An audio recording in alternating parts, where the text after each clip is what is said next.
Welcome to Pod Save America. I'm Jon Favreau. I'm Dan Pfeiffer. On today's pod, our guest will be MTV's Anna Marie Cox, who is also the host of the brand new Crooked Media podcast With Friends Like These that launches tomorrow. With Friends Like These is a show about what divides us. And we're going to talk to Anna Marie a little bit more about the new podcast that we are very excited about. Good stuff, Dan. Isn't she really Crooked Media's Anna Marie Cox now? I don't know how MTV would feel about that, but sure, we'll say that. Yeah. I mean, it's our podcast. We can do what we want. Yeah, we can say what we want here.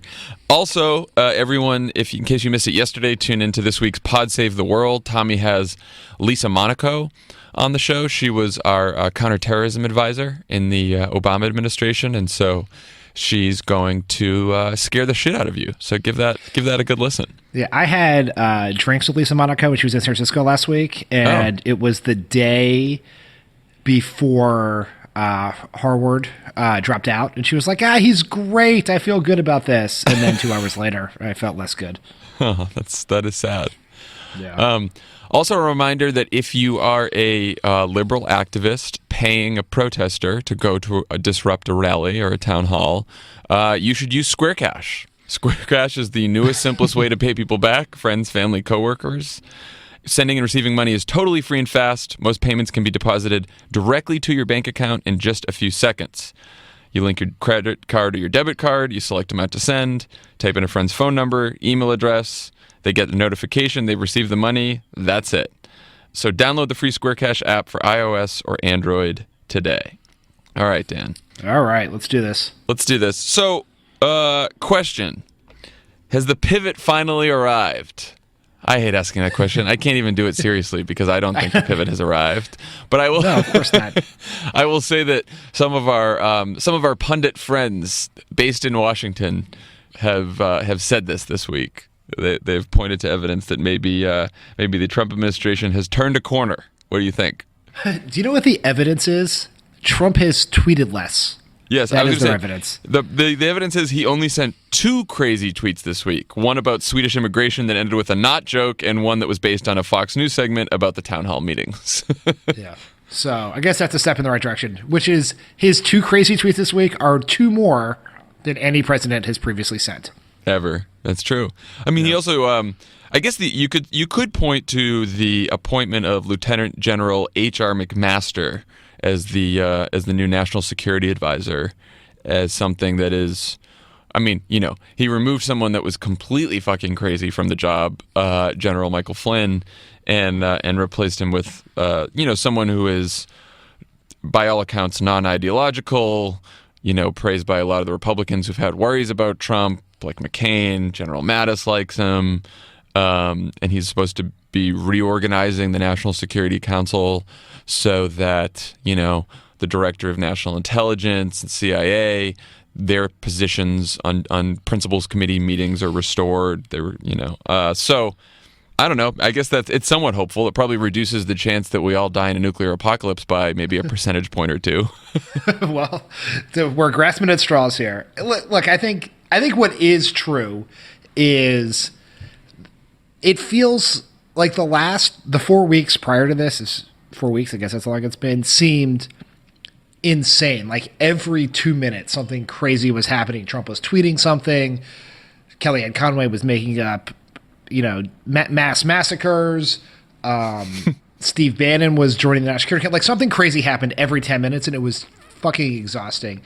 This week has felt like more normal-ish. Have we been normalized to the point that like Trump insanity now feels okay?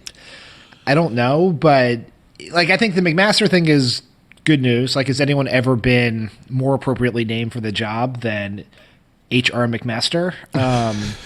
So that's good. I do think it's worth pointing out. You mentioned the reorganizing of the the NSC, the National Security Council. Great story. And did you see that story in the New York Times last night talking about how we ended up in this place? Yes, the Trump administration reorganized the NSC by accident. yes, they did. Because they basically cutting and pasting the Bush org chart, which is interesting. That would seem to make sense unless you forget that that was done before 9/11 when the Director of National Intelligence and the Department of Homeland Security did not exist. Right. I mean, it's such an interesting window, right? It's like, obviously the organization of the National Security Council by Obama must have been wrong. Let's not even look at it.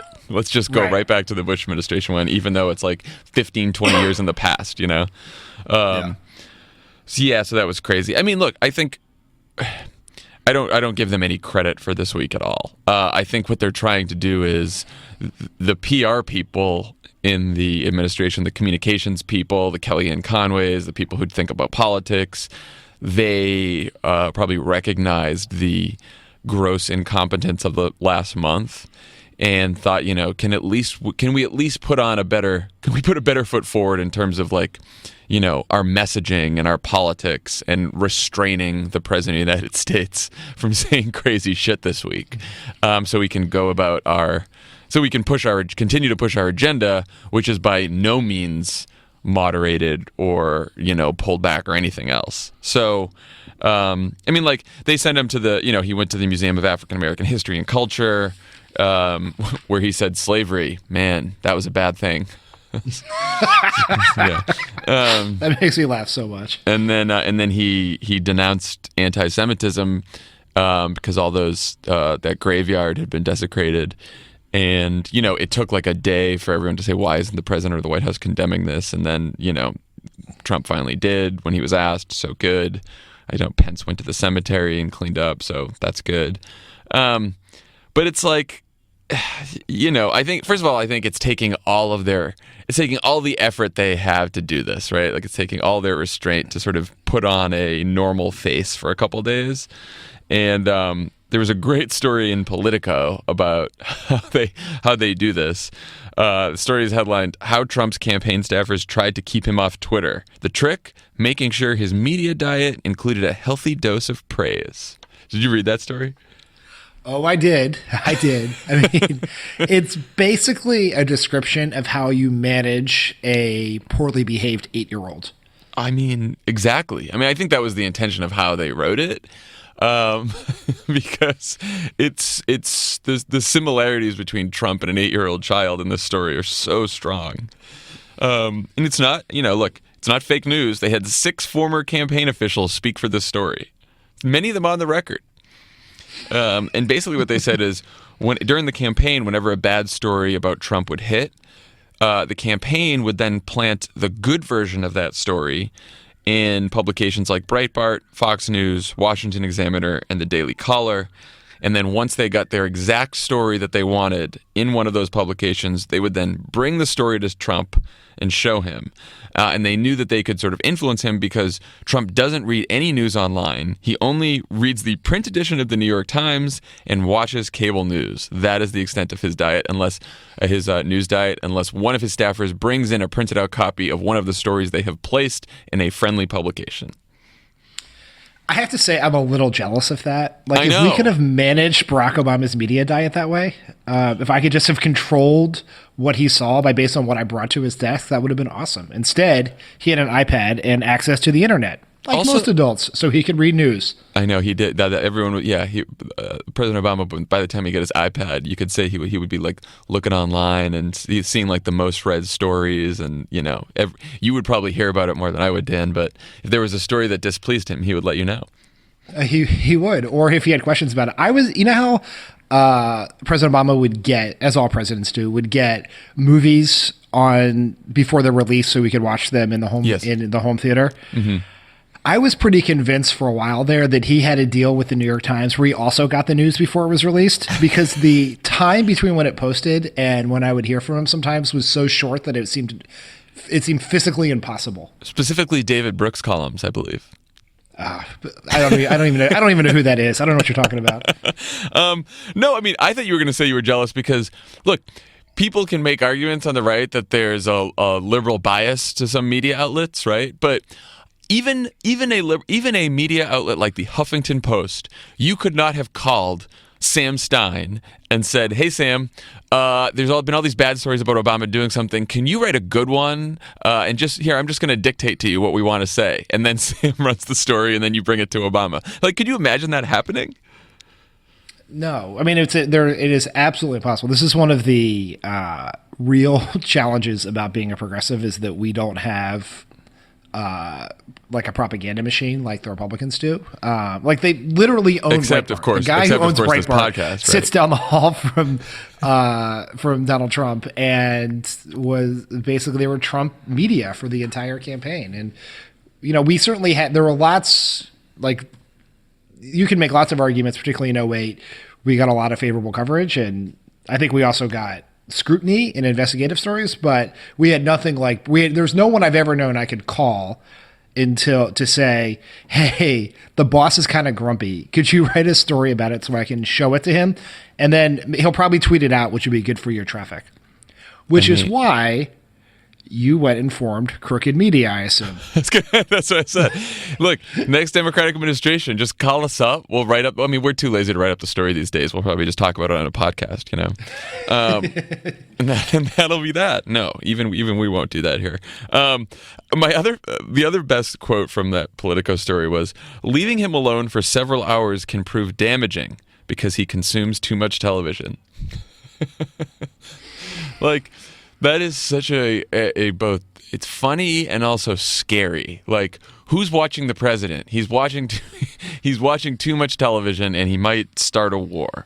I mean, it's bad. It's also we live in an era of great television. There is more good TV to watch than we possibly have time for. Yeah. Like if you have all these extra hours. I don't know. Watch The Young Pope. Right. Do something. Do not just like mainline Sean Hannity in your brain for 8 hours a day. It is just. Whew. But anyway, apparently this has worked for this week. Maybe I don't know. I don't even think you can say that it worked this week. Like it's still pretty bad, And also, I just think like you can't be waiting around and saying like, okay, Trump hasn't done anything crazy for like 24 hours. Maybe this is a sign of something. Like it's like fucking Charlie Brown with the football. Like how many times have we gone down this path before where people think if something crazy doesn't happen in a couple of days that it means that they've turned over some new leaf in the White House. Come on. Yeah. It's like, remember when, usually the periods of calm with Trump are followed by the craziest shit ever. It was like, Trump seems like he's got his shit together. Oh, I don't know. Let's pick a fight with the father of a deceased U.S. service member, right? Right. I think he's the nominee now. I think he's really, he's going to start pivoting to the center. Oh, let's go on a racist 10-day campaign against an American-born judge, right? Like something is coming, right? There's a good chance it could be tomorrow when he speaks at CPAC. There's a good chance it could be right now while we're on this podcast. That's right. I have Twitter up, so it is not happening at this exact minute, but between now and when you guys listen to it, there's a good chance things are going off the rails. I did see that during the pool spray at the top of the manufacturing meeting with CEOs this morning. Trump started by asking Jeff Immelt to tell the story about the time that they were golfing together and Trump got a hole in one. Just, hey you, I brought you here. Tell that story about the time I was cool. But there's, in all seriousness, there is a lot of evidence that nothing has changed, and in fact, some of the actual policy moves the Trump administration is making are just getting worse. There's no new travel ban this week. They delayed the announcement of the revised travel ban, but the reports are that basically the only thing that's changing in that ban is that they're probably going to exempt green card holders, make sure that no one's caught up, while they're traveling to the United States, and they're not going to explicitly say that you can't accept Syrian refugees, but in practice, they'll still probably slow it down to nearly a trickle or to nothing. So the ban's not getting much better. A story about the Department of Homeland Security preparing to carry out Trump's executive order on deportations was fairly horrifying. What's going on there? Basically, it used to be that only undocumented immigrants convicted of serious crimes would be deported. Now, just about every undocumented immigrant is at risk. of being deported, and we're seeing these raids all over the country. Trump administration plans to spend more taxpayer dollars on a larger deportation force, maybe up to 100,000 more ICE agents. They want to spend more money on detention facilities. They want to enlist local police officers as enforcers, and they want to speed up deportation so that there's no trial first. Pretty bad shit. Pretty bad. Also, they want to send everyone back to Mexico, even if they're not from Mexico. I mean... So it's like, we're just going to send you to the closest country that has fewer white people, and we're going to drop you off there. And Secretary of State Tillerson and Secretary of Homeland Security Kelly went to Mexico yesterday, and Sean Spicer gets up at the briefing, which everyone, by the way, said is his best briefing ever. Sean Spicer at the briefing said, "We have phenomenal relations with Mexico." And then there's all these stories that they got a horrible reception when they got to Mexico, and Mexico said, "Absolutely not will we take your deportations that aren't even Mexican citizens." Yeah. So was that also the briefing where Sean Spicer got in an argument with the Anne Frank Center?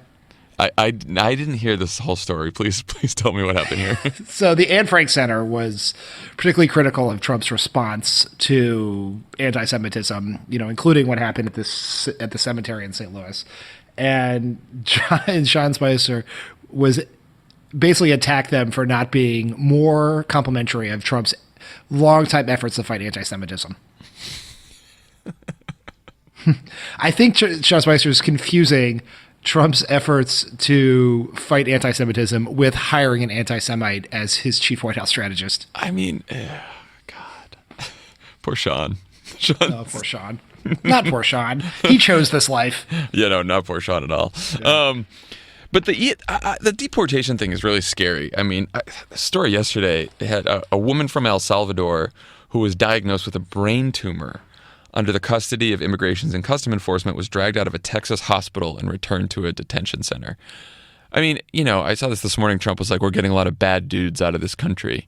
Like, oh, is that the bad dude that you're trying to get out of this country? I don't know what to do about this, what people can do about this, because, the President of the United States does have a lot of latitude on who he can deport. And just a lot of latitude over immigration laws in general. So, I think we got to keep publicizing these stories, because if people think that these deportations are anything like the deportations that went on under the Obama administration, which, look, we deported a lot of people. We tried to narrow the deportations to people who committed serious criminal offenses. Now you're seeing parents ripped apart from their children, and the domestic abuse victim who walked into a courtroom to report domestic abuse, and then she was detained in the courtroom because her abuser tipped off ICE. I mean, this is just awful. I'm about to do something I should not do, but I'm just going to repeat what I saw on Twitter. Mm-hmm. But there were Twitter reports about customs agents checking people's IDs getting off a domestic flight. I think it was from LA to New York, or New York to San Francisco, whatever. San Francisco to New York, and it was the people who reported it were two Vice News reporters. So it's not just like random Twitter user X. I don't know what that was about. But where have we come that we are now checking people's papers as they, if you don't want to show your papers, you just have to stay on the plane forever and fly back to New York. Yeah.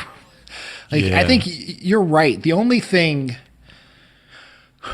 This is in part a battle for hearts and minds here, right?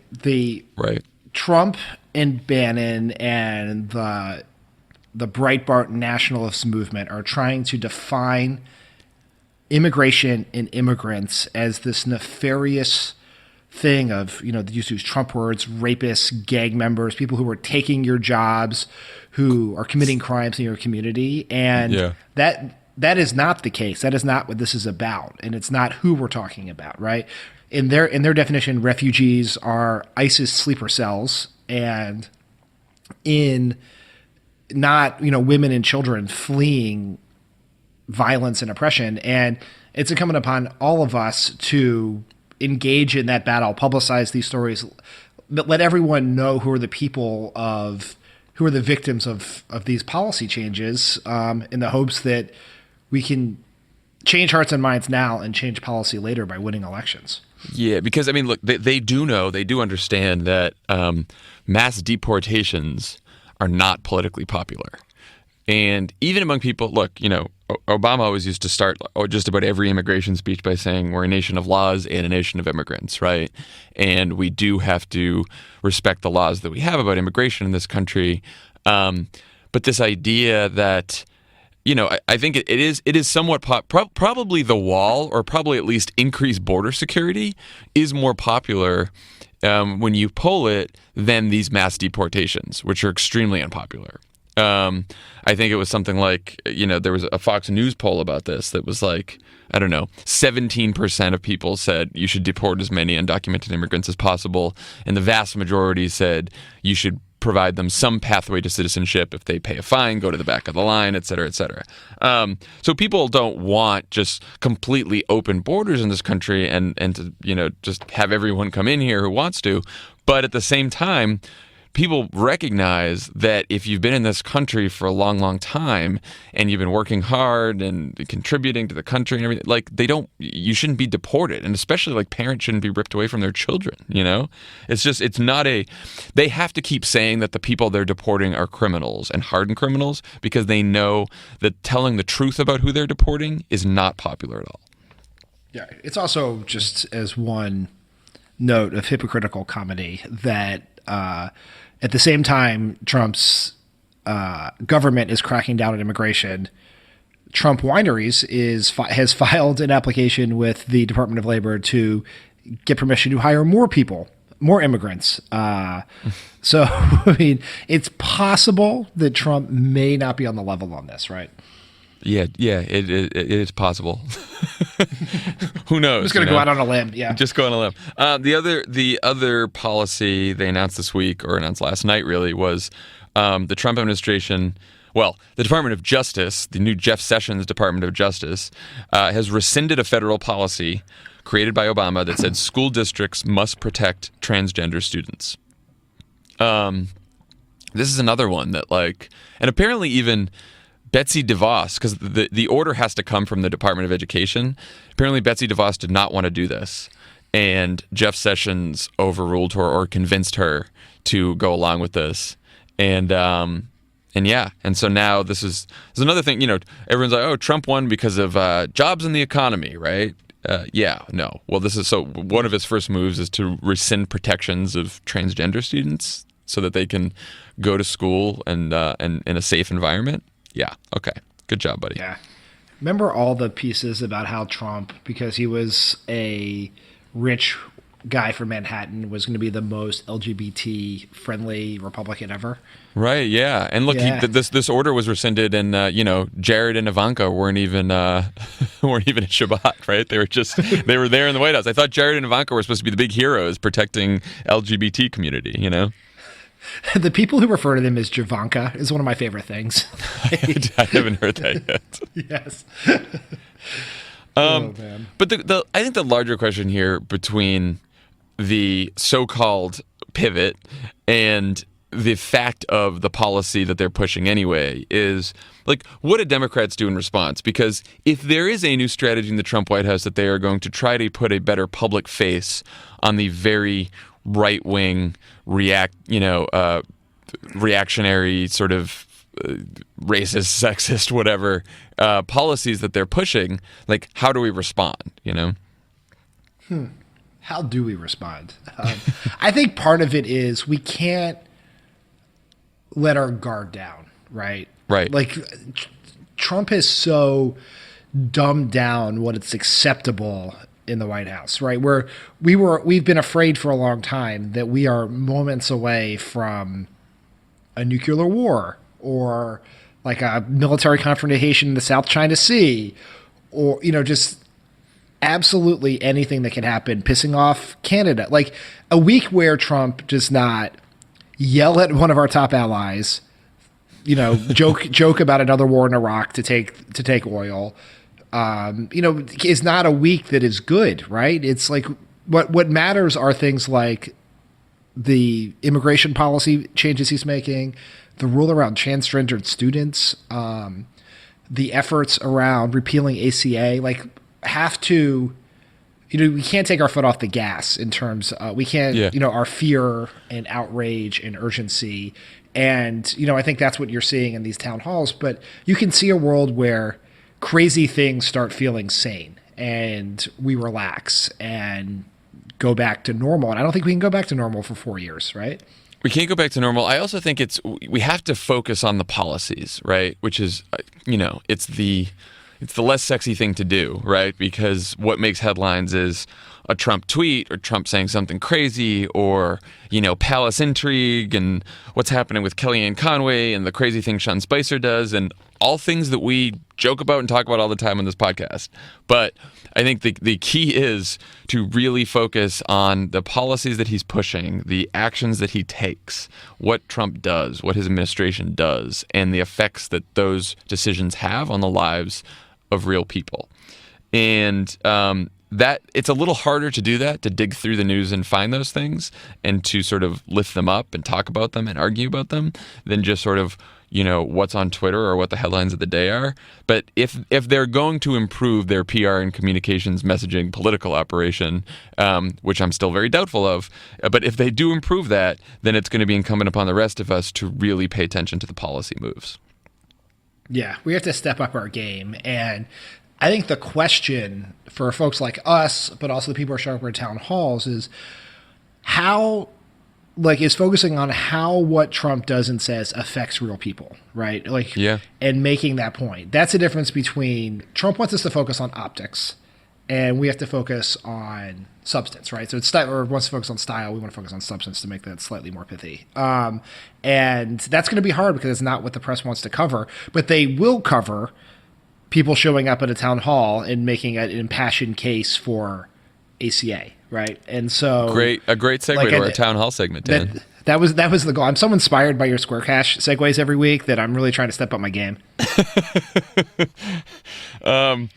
So one update from us, almost 1,800 of you have signed up at resistancerecess.com/crooked for town hall events, which is fantastic. And as a reminder, there are more than 300 events to come before Sunday. So this is not done yet. And we've seen a lot of these. The stories this week from these town halls have been great. Some senators and congressmen have had to move the town hall locations many times because so many people have shown up. I saw that Tom Cotton, who we'll get to in a second, his town hall last night was moved 5 different times. Some people said it was just to try to fool his constituents so they wouldn't show up. But other people said that it was also to just accommodate the larger requests. And I heard that it actually got so big that they had to sell tickets for it on SeatGeek. Oh, so is that another top-notch Favreau segue? That is the segue right there. I think I've used that one before, but it's always good. As long as there's town halls, we're going to have SeatGeek segues. That's all I'm saying. Perfect.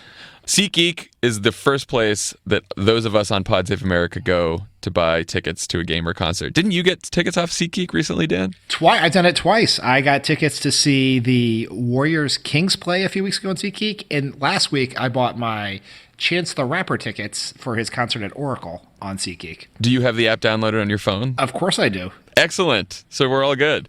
SeatGeek does all the price comparison for you by searching multiple ticket sites, ensuring you get the best deal possible. They do the work, you save the time and money. And our listeners get a $20 rebate off their first SeatGeek purchase, which is great. So you just download the SeatGeek app, you go to the settings tab, click add a promo code, you enter crooked, and then SeatGeek will send you $20 after you've made your first ticket purchase. So download the SeatGeek app and enter code crooked today. Pod Save America is also brought to you by Squarespace. If you've ever tried to start your own website, you know what a hassle that can be, especially if you don't know what you're doing. Make your next website with Squarespace. Create a beautiful website with Squarespace's all-in-one platform. There's nothing to install, patch, or upgrade ever. Squarespace provides award-winning 24/7 customer support and will help you get your own custom domain with an experience that's fully transparent and simple to set up. So make your next move, lock down your domain, and create a website to launch that idea. Use offer code CROOKED for 10% off your first purchase of a website or a domain. That's CROOKED for 10% off your first purchase of a website or domain with Squarespace. So, here are some of my favorite stories from the town hall. A couple people tweeted at us their sign that they've been putting up all over Florida that just says missing. Flirty and Marco Rubio, have you seen me? because Rubio refuses to hold a town hall, which I love.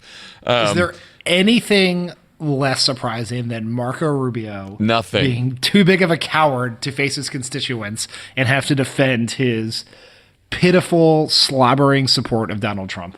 He will never do that. All he'll do is just hide. He's hiding on the Senate floor and tweeting. That's about all that Marco Rubio can do.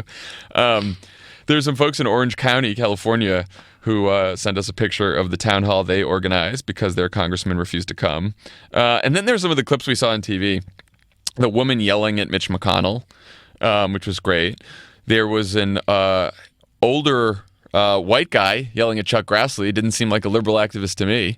And then I love that some of the reaction from some of these Republicans at the town halls, like Jason Chaffetz, is complaining this morning about an attempt to intimidate and bully him at these town halls. Poor Jason Chaffetz. It must be so hard for him. Oh, so sad. I mean, Jason Chaffetz, can we just take a pause on him for a second? Please. Can we flash back I said this morning to you, he's vaulted to the top of my list above Paul Ryan and Marco Rubio as the Republican with the least courage, I think, in Congress right now. Let's flash back to October of last year during the election when the Billy Bush, Donald Trump, grab him by the pussy tape came out. I remember that. Jason Chaffetz gave an impassioned explanation of how he could no longer support Trump because he could not look his wife and daughters in the eyes if he were to do that. Weeks later, Jason Chaffetz re-endorsed Donald Trump and has been carrying water for him, including, instead of as the head of the government oversight, instead of investigating all the damaging information that's come out, he wants to investigate the leakers who released the damaging information. It's not good. Not good at all. Did you see also, that, how awkward are the family dinners at the Chaffetz house when he does not look anyone at the table in the eyes? Did you see that reports that our friend of the pod, Evan McMullen, might challenge him? I know, I'm excited about that. I'm gonna say we said that we encouraged that here on Pod Save America a couple of weeks ago. So I'd like to say that we launched this, but well, I won't. I don't want to tell you your business, but it's probably not going to be super helpful for Evan McMullen in his Republican primary challenge in Utah. I don't know that many Republican primary voters in Utah are listening right now, but if you are, don't take our word for it, guys. I know we're not great. Yeah, so Chaffetz is very worried that he's being intimidated and bullied by his own constituents. I think there was like a 10-year-old girl who asked him a question at one of these town halls, so that must have been very scary for him. And then Louis Gohmert from Texas said he won't hold a town hall because someone might get hurt. He's worried about it because he's worried about the leftists. Yeah, I understand that. That makes sense. Democracy is very dangerous. Special snowflake Louis Gohmert. That's such a beta move, you know. I don't really understand the snowflake thing. What is that supposed to mean? I don't either. I think like Breitbart, the Breitbart crowd, the alt-right crowd, whoever the fuck they are, they always called us liberal snowflakes, I guess, because we're so, precious and scared like a snowflake, I guess. I don't know. Are we one of a kind? Is that what they mean? I don't know if it's one of a kind or it's just like, snowflakes are fragile. Fragile. I think what we're trying to say, we're fragile. Oh, I see. These are the people who can't show up at town halls now. This is like, like Sebastian Gorka, the national security guy who called up and threatened a lawsuit against some random Republican because they were tweeting bad things about him. Oh, so sad, Mr. Gorka. So sad. Anyway, so what do you think about these town halls and like people getting angry and yelling at their members of Congress? Like, do you think this is helpful? Not helpful? Well, I personally love it. I watch every clip, like Brad Jaffe of NBC News. I've retweeted every single one of his clips. Yeah, so he tweets out. He kind of collects these clips and has been tweeting them out, and I watch all of them. I watched some of that Chaffetz town hall on a live stream last week. Like, I am addicted to this. It is the most fun television that I have. I am to that what Trump is to Fox News, and and so I think I enjoy it. I think it's great. It's a little bit of a surreal experience because I remember in 2009 us believing that these town halls of these angry people screaming at the members of Congress was politically bad for them. Yeah. That turned out not to be the case, so I guess we don't have to worry about that. The one thing that I think is interesting is in 2009, the overwhelming bulk of those version of the clips were centered around ACA. Right? It was all about opposing ACA and being angry that the government was going to give all this money away and we couldn't afford it and all this sort of wrong information. But it was very focused on that and almost sank the bill. When you watch these clips now, it is like the overall message is anger about Trump, right? It is less specific policy focus. Like there's a lot of really powerful ACA ones. The woman who confronted Tom Cotton, also not a particularly favorite Republican of ours, about how her husband was dying and they needed health care and pressured him on what health insurance he had. Like there's a lot of that, but there's also the 7-year-old asking questions about climate change. There's a lot of Russia, like a lot of like, will you investigate Russia? Right. You know, a lot of the refugee stuff. And so it's a little bit of a mishmash. And I don't know exactly how I feel about that yet. Or does it concern you at all? It doesn't, because I guess I have seen the overwhelming number of clips that I've seen and stories that I've read have been ACA focused. Like I feel like the media has been packaging these as town hall protests about the Affordable Care Act. I've definitely heard some of the Russia stuff come through, and I've heard just general anti-Trump stuff. I have been mostly impressed. Like in 2009, there were a lot of signs like, you know, about death panels and Obama is, you know, government takeover of our healthcare and worse, right? The Tea Party signs are pretty rough. And look, there's some pretty tough signs about Trump out there right now too. But I've been enormously impressed with these town hall questioners knowing like detailed policy, you know, information about the Affordable Care Act. Like the questions have been very specific. They're about, you know, specific provisions of the bill. People have looked up what like health savings accounts are, which is what Republicans are proposing to replace some of these subsidies. And people have realized that health savings accounts are bullshits because you have to be rich in the first place to be able to put away money in a health savings account. So I've been very impressed with the knowledge at these town hall meetings. I do agree overall, whether it's at these town halls or not, that Democratic message at some point can't just be we hate Trump. It's just that it's not going to work, right? Like we need to attack specific policies and then provide solutions of our own. I do, you know, genuinely believe that, and there needs to be some focus, right? I think, you know, I don't think letting up on the Russia thing is a good idea because I think there's some serious questions that are unanswered here, but I think that, you know, talking about bread and butter issues, talking about issues that affect people's lives in their everyday lives is important. You know, we gotta hit that hard. I think people like you and I, sort of, even though we're no longer Washington-based political operatives, but we were at one time, have to resist the urge to script this, over-organize it. Like, this is what is going to work here is organic grassroots enthusiasm. You know, that the solution to the Democratic Party's problems, both at the ballot box and how we deal with Trump, is going to come bottoms up, not top down, and outside in, not inside out when you think about Washington. And so, yeah, like if as a communications professional, I would love to like write out 7 focus group poll tested arguments that I know work with this sliver of voters I found in our data who we can move from Trump to Democrats in the midterms and give them to everyone and have them go do that. But that's not how the world works anymore. And it wouldn't be effective even if we're not able to do that. And even if we could, it wouldn't work. And so I think we'd have to let this play itself out. Right. And it's like Democratic leaders have to respond to this and help steer it in a electoral direction as we get closer to actual elections where people vote. But we have to, the biggest task for Democrats is not to try to control the Democratic enthusiasm out there, but more to become worthy vessels for that enthusiasm when it gets to election day. I completely agree. I completely, and I think it's a timeline thing. You focus more as the closer you get to the elections.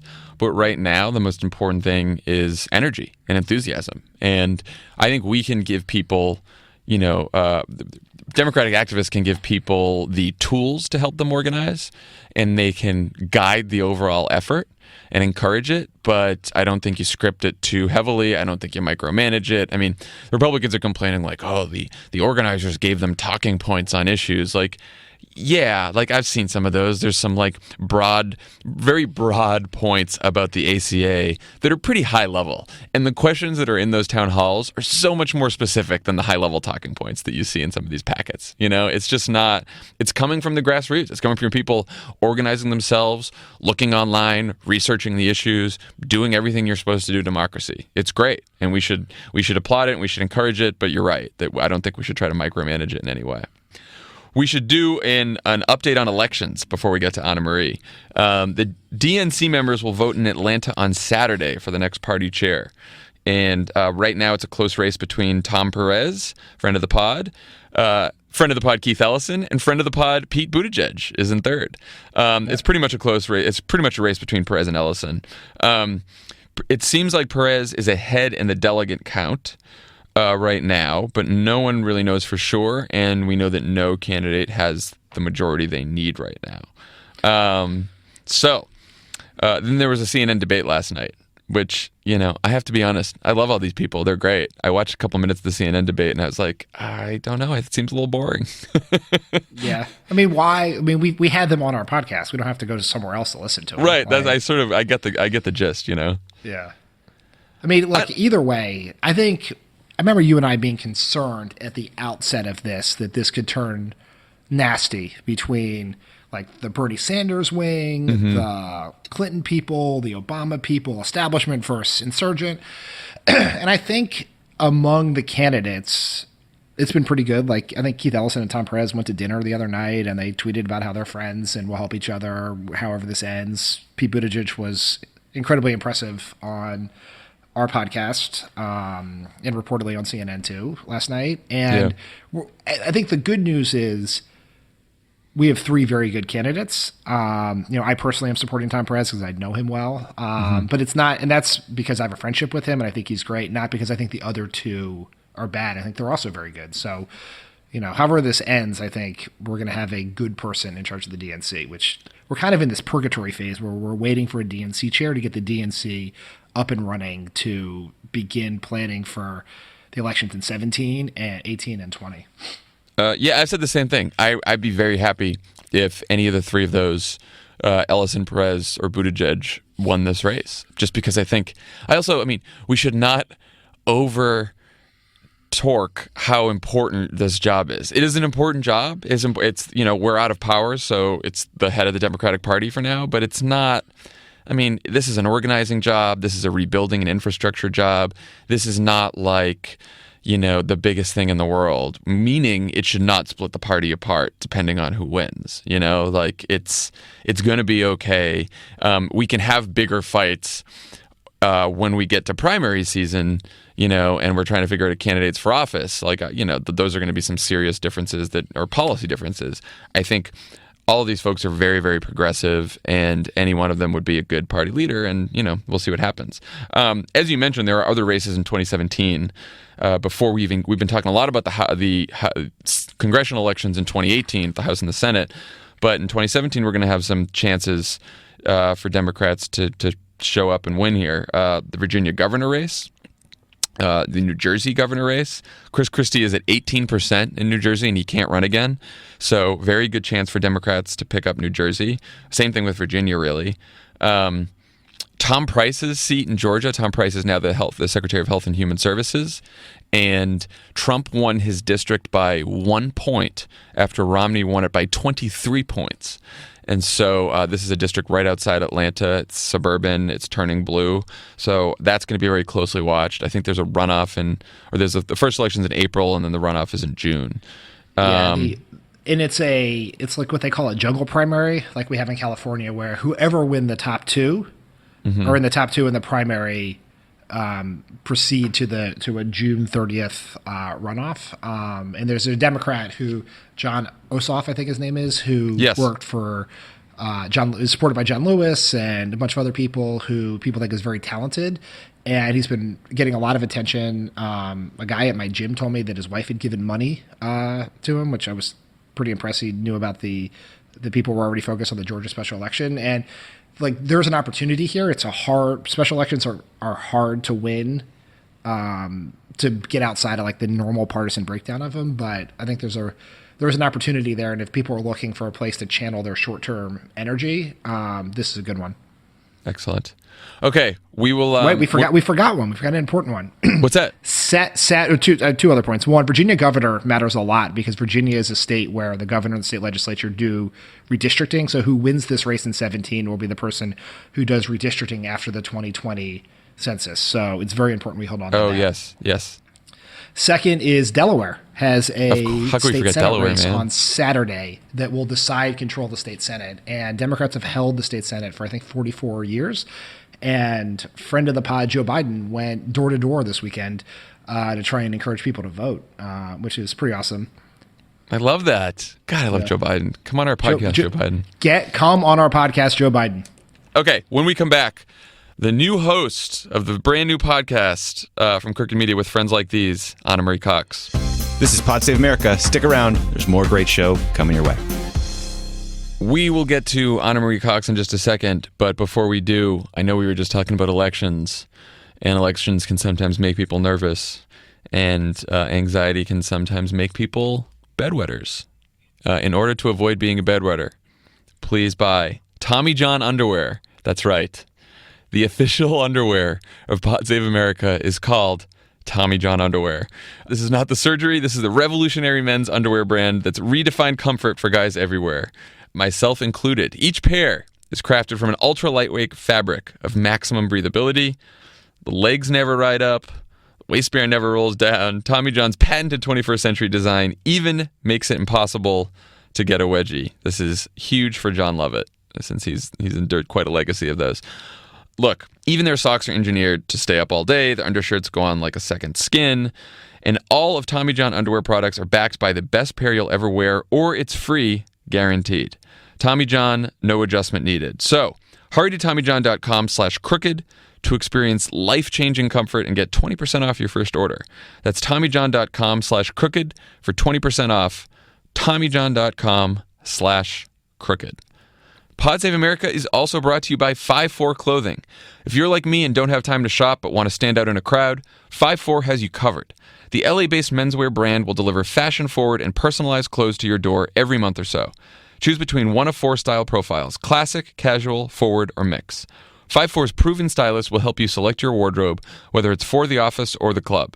They have great style that's in season, shorts and button-ups when you need them, and jackets and jeans when it gets colder. Curious as to how easy 5-4 Club really is? Go to 54club.com and use promo code CROOKED at sign-up and get 50% off the first month of 5-4 Club packages and a pair of 5-4 sunglasses worth $75. That's promo code CROOKED for 50% off the first month of 5-4 Club packages. Where else are you going to get hooked up like this for only $60 a month? The offer expires at the end of February, so go to 54club.com today. With us on the pod today, MTV's Anna Marie Cox, who is the host of the brand new Crooked Media podcast with friends like these. Anna Marie, welcome to the show. Hey, my brothers in arms. We're so excited. Yeah, well, I'm excited too. I actually just recorded the first episode, so excellent. I'll try to avoid giving spoilers. But well, so tell us a little bit about the podcast and why you decided to do it, and then maybe we can talk a little bit about a quick preview of the first episode. Well, I mean, you guys, like everyone, I think, who cares about politics and cares about the country, the results of the election floored me. And even more than that, it made me start to think about, like, wait, so how do we survive this? You know, like, the divide in our country is so deep and seemingly, uncrossable. Like, we have this, separate spheres of media. We have, these ideologies. One of the poll that stayed with me that the entire election was this poll, I think, from Gallup that showed that People who were supporting Hillary Clinton and people who are supporting Trump said that they didn't agree on basic facts. So how do you have a conversation if you're that divided? And I realized, and I started talking to friends about it, and I had a very wise friend, actually Krista Tippett, who has her own podcast on being, who made the suggestion that when we talk to people who we don't agree with, that maybe we need to give up agreeing. We have to sacrifice the idea that we might get to some common ground. And rather than try and find common ground, which is really about convincing people, right? Like, yeah, it's a persuasion question. When we say common ground, what we really mean is agree on something. So if you give up trying to find common ground and instead just try and figure out, what is the other person's ground? Like, why do they feel what they feel? I'm not saying you're going to get anywhere. Like, I don't know if that's the solution to, if your goal is, again, convincing people, I don't know if that's going to convince people, but, it maybe made the gap between us a little smaller. Yeah, it's a good place to begin as any, right? I think that there's two different questions. Some people say, okay, well, how do we beat Trump in 2020, right? Like, do we need to reach his voters? And I always tell people, look, there's a base of his voters that may never leave him.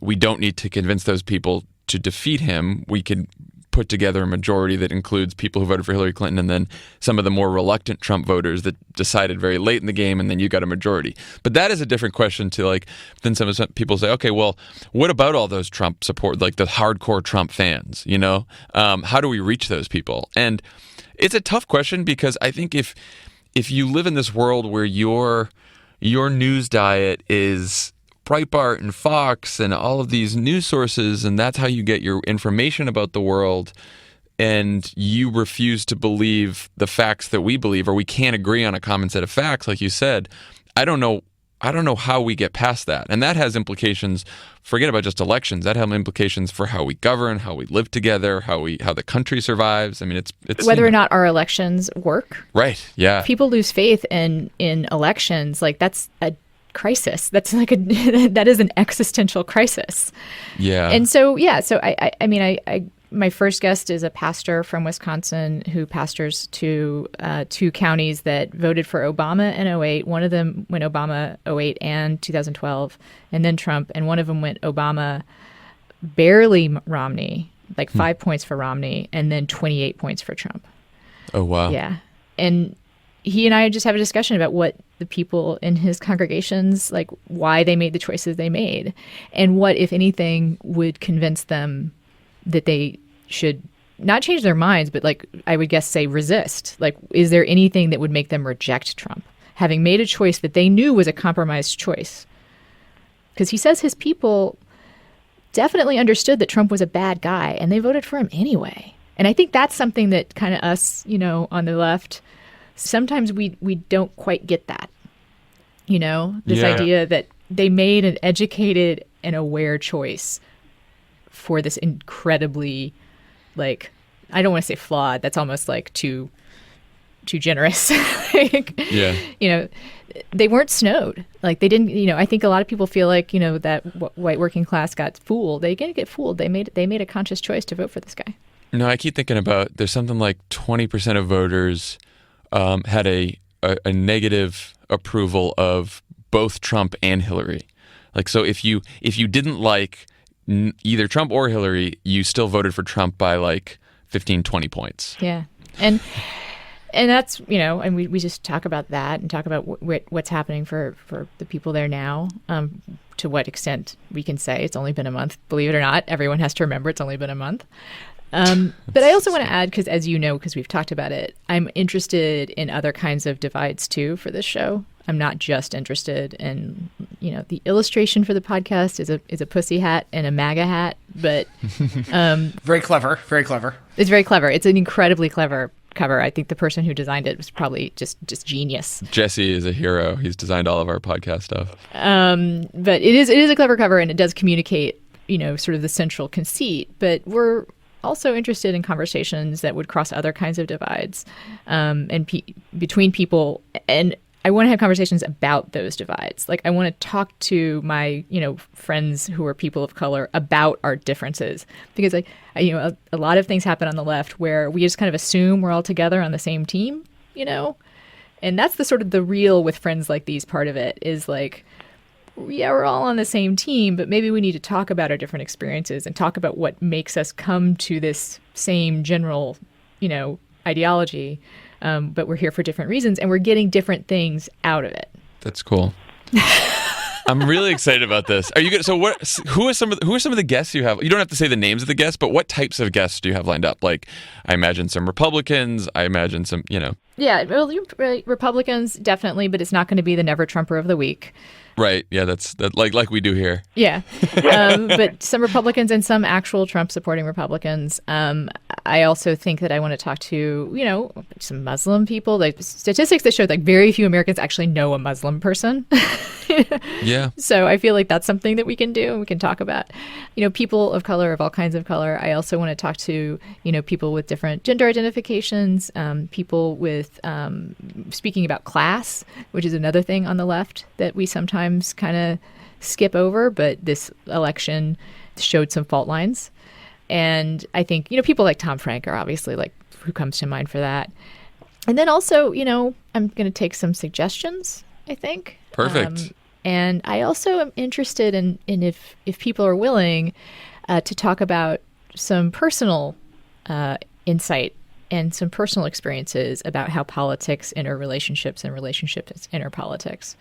I was going to ask. So your husband is a Republican, and I think I've seen you tweet about your in-laws are fairly conservative as well. How do you talk to them about politics? Well, the short answer is like we discovered we can't.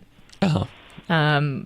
This election, the differences are so extreme that what had been some kind of fairly good-natured ribbing and good-natured, oh, you silly bleeding heart liberal, oh, you hard-hearted, Reaganite, that, shit got real. Right. And we just agreed not to talk about it. And with my husband, what's been interesting is that he actually would not say he now does not identify as a Republican. He had his own kind of journey about politics, and Trump made him start to question whether or not that ideology was something that really he wanted, that the conservative side of the spectrum maybe was not as representative of his feelings and beliefs as he thought it was, which I think has happened to other people as well. But that story doesn't get talked about as much. I'm interested in exploring it, not with Jon, but because that would be weird. But I think people like Ben Howe, who is a writer, conservative writer, who for him, Trump's rise made him question whether or not, who his allies were and what it meant to be allies with people who supported Trump.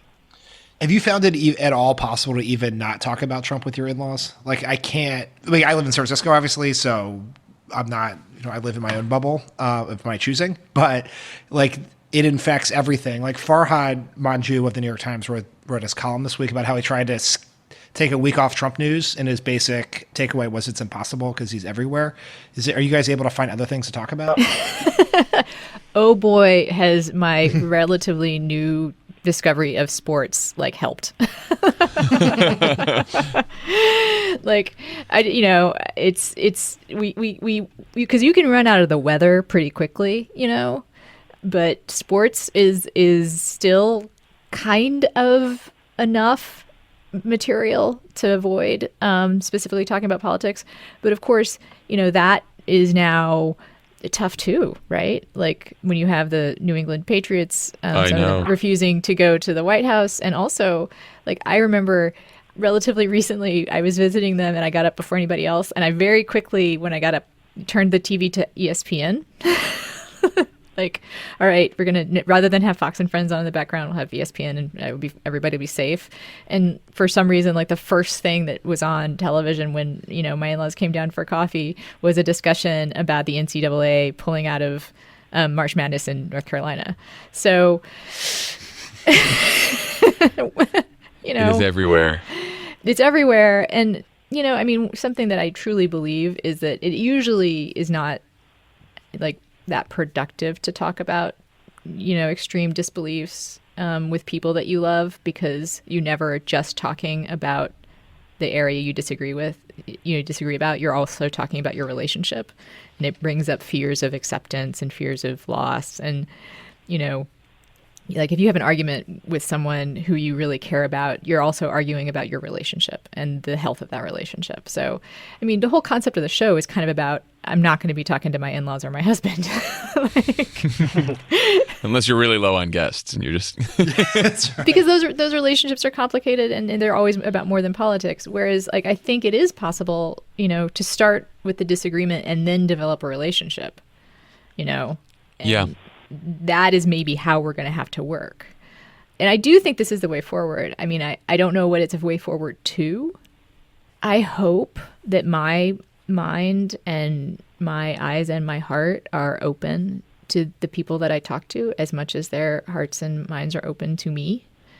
I think that one of the things that will hopefully make this adventure, this conversation worth having is I want to give up on my own grip of being right to the extent that I can, which is to say, I want to listen with, if I come into this hoping that they might be persuadable, then I have to at least open my mind to being persuaded, which is tough. it is. It's really great of you to do this, because my reaction to the election has been the exact opposite. Like, I have retreated further. Like, I want to just insulate myself with people who agree with me and not just be angry. And so, like, kudos to you. Hey, you can be both. Get you a podcast that can do both. This is a question though. Is how do you see the sort of the town halls and the protests fit into this, right? Because I know I saw some people trolling you that like you admitted to joining MTV News' Anna Marie Cox admitted to joining anti-Trump protests. It's like, yeah, you like said it on TV. You were proud of it. I said it on TV on a show hosted by a former congressman. So, I think the divide between activism and media is pretty thin. But I also, I would say, like, I'm not an activist. I'm a citizen. I went to a protest specifically about the travel ban, and because that is something I felt strongly about. I think these town halls and these travel ban protests, what I find encouraging and hopeful about them is the degree to which people are being drawn to them out of personal experience and communicating that personal experience. Yes, I totally agree.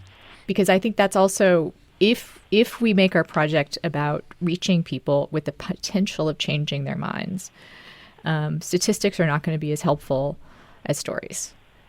And those most powerful moments we've seen from the town halls so far, think about what they are. They're all miniature stories, Yeah, and it's so much easier to have empathy for someone else in their position and the ground that they stand on when you hear them talk about themselves and you see that the motivation is, about their own lives and their own families and not some, purely political motivation. And I do think the Trump administration has underestimated the degree to which the people that they want to oppress have deep roots and relationships in the communities of America, especially in cities, in blue cities and red states.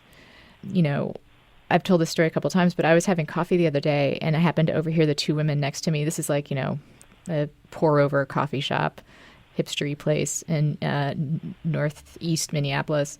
And they were talking about, they were talking about the travel ban, they were talking about the deportations and immigration order, sanctuary city order. And they were talking about some friend of theirs who was married to somebody who had overstayed his visa and was now facing deportation.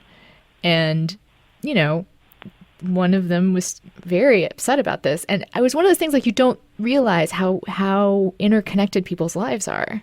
Like, you don't realize, like, this is not just about, like, low wage labor, Right. Very much. It's complex and nuanced. Obama always used to talk about this gap between how people of diverse views, backgrounds, beliefs treat each other within their communities, right? Which is quite well, and they get along quite well, versus how you'd think people treat each other by looking at national politics and what we see on TV, and how they treat each other on Twitter, and how they treat each other in cable news shows. And, what do you do about sort of reducing this gap? Because if everyone wasn't getting along in their local communities and neighborhoods, you'd say, okay, well, we're a lost cause. Everyone's at war with each other. But the fact that people are getting along in communities and are treating each other so well in real life, but aren't when it's some stranger on Twitter or, when you're yelling at someone in Washington, that's a huge problem. And I don't know where you narrow that gap. I mean, my belief is that the other kind of thing that has to be a part of the way forward is getting offline, is getting into our communities. I think Obama's final speech, I know how much you guys loved it. I loved it too. And, the most compelling parts of it were, if you have a problem with this, get out, go organize. Right. And I think, the degree to which we survive as a country, and I actually am not even talking about policy, right? I'm not even talking about which kind of policy succeeds. I am talking more about that existential crisis of whether or not we can even talk and trust each other. We need to be of service to each other.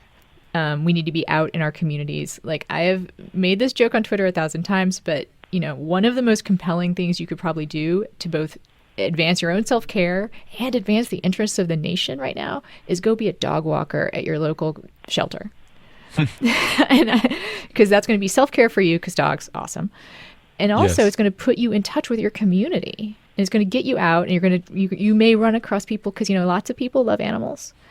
And you may meet people who you don't realize you have different opinions, but you share this one thing, and you're going to make connections.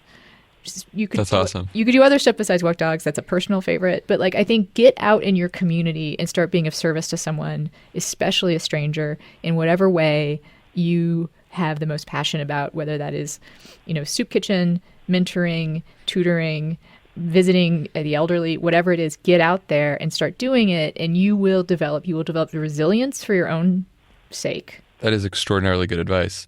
We are so excited about this podcast. Everyone, please get the teaser is on iTunes right now, so you can go subscribe right now. And then the first episode is going to drop tomorrow, right? It's dropping tomorrow. Dropping tomorrow. All right. With friends like these, go sign up. And Anna Marie, come back on, and we'll keep talking about all this stuff. All right. Thanks. All right. Take care. Thank you.